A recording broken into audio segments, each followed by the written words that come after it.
Assalamualaikum warahmatullahi wabarakatuh dan salam sejahtera. Pada minggu ini kita akan belajar topik yang terbaru iaitu Interrupt Programming in C. Okey, kalau refer kepada gambar di sebelah ni, ada sekumpulan gajah sedang melintas jalan raya. Okey, seandainya ada kereta yang melalui jalan lurus tersebut, maka di situ berlaku proses interrupt di mana kereta tersebut terpaksa memberhentikan kenderaannya dan memberi laluan kepada sekumpulan gajah untuk melintas. Proses ini kita panggil dia di dalam programming C sebagai interrupt. Interrupt bermaksud gangguan. Okey, sehinggalah gajah ini selesai melintas jalan. Dengan itu, barulah kereta tersebut dapat melalui jalan ini.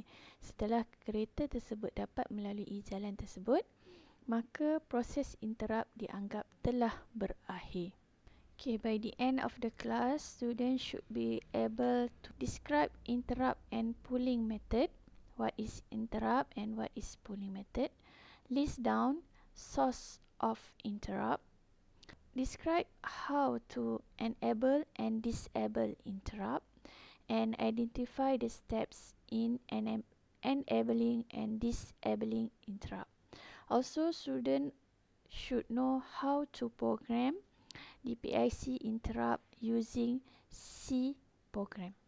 Let's see what is the difference between pulling method and interrupt method.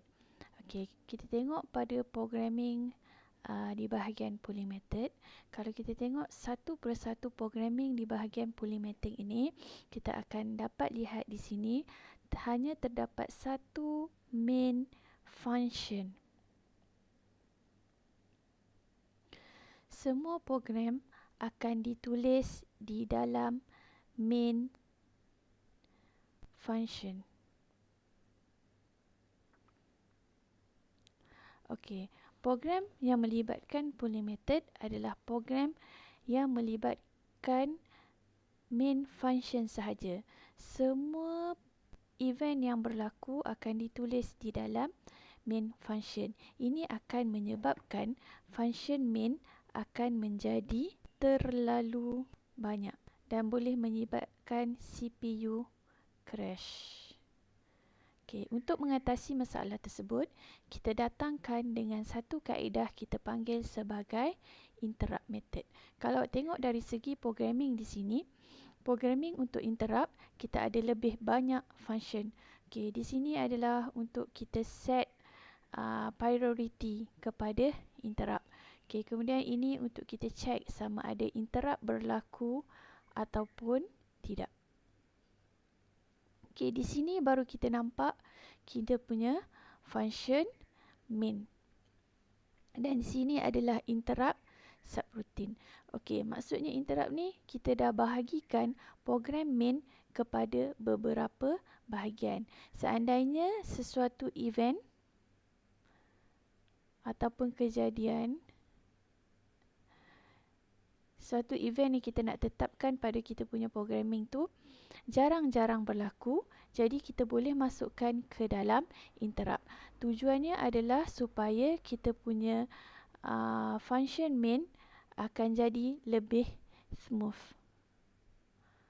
Okay, dan melancarkan kita punya sistem. Okay, ini apa yang kita maksudkan tentang pulling method. Semua program akan berada di dalam function main. Ini yang kita faham tentang pulling method. Bila semua program berada di dalam function main, microcontroller akan continuously monitor the status of each device. Okey, microcontroller akan pergi tanya setiap device yang dia programkan. Dia akan tanya satu per satu without miss.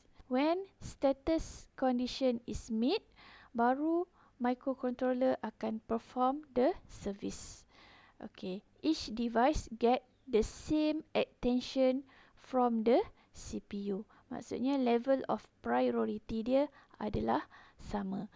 Apa yang berlaku di sini, ia menyebabkan microcontroller membuang masa lah. Okay.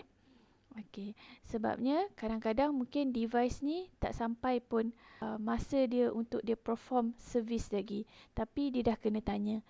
B pun belum sampai masa untuk dia buat servis, tapi dia dah kena tanya. Dia akan keep asking mengikut sekuen. So, ini membuang masa microcontroller. Okay, contoh yang paling mudah untuk kita fahami lagi adalah contohnya kalau kita pergi ke kedai. Okay, bila kita masuk je satu-satu kedai, okay, nanti seller kat dalam tu akan datang dan tanya kita dan akan serve kita. Untuk kita beli apa. So, ini lebih mudah jika penjualan di kedai berbanding orang yang datang jual daripada rumah ke rumah, yang mana dia tak tahu pun rumah tu nak beli ke tak nak beli barang dia. So, itu membuang banyak masa lah. Lebih baik dia buka kedai, then orang yang step into the kedai memang dah nak beli barang. So, dia akan dapat attention yang sepenuhnya lah. Berbanding seller yang datang rumah ke rumah, dia buat penerangan satu persatu dan sebagainya.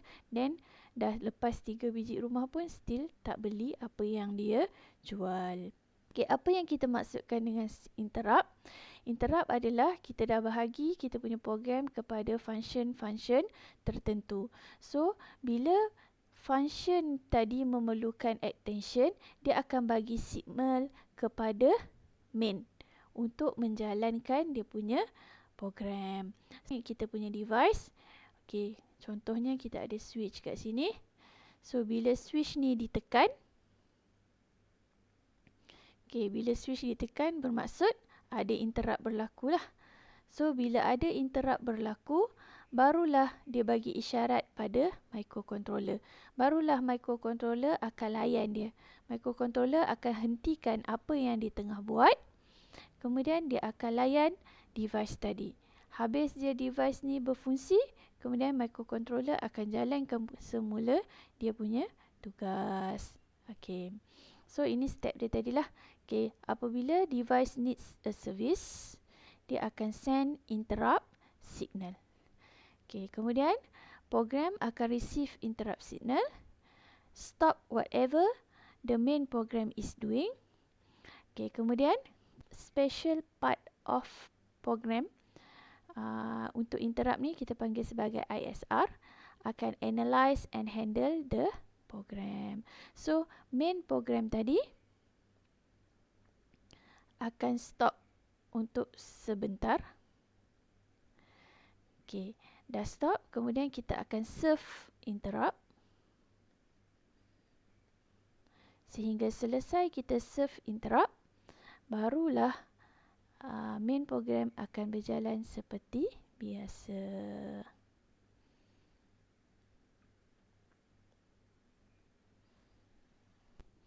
Contoh yang kita boleh ambil untuk programming interrupt adalah okay, kita buat satu projek yang kita bagi nama sebagai coin acceptor with Arduino. Okay, ni dipakai microcontroller Arduino. So, dalam case kita kena tukar Arduino tu kepada PIC lah.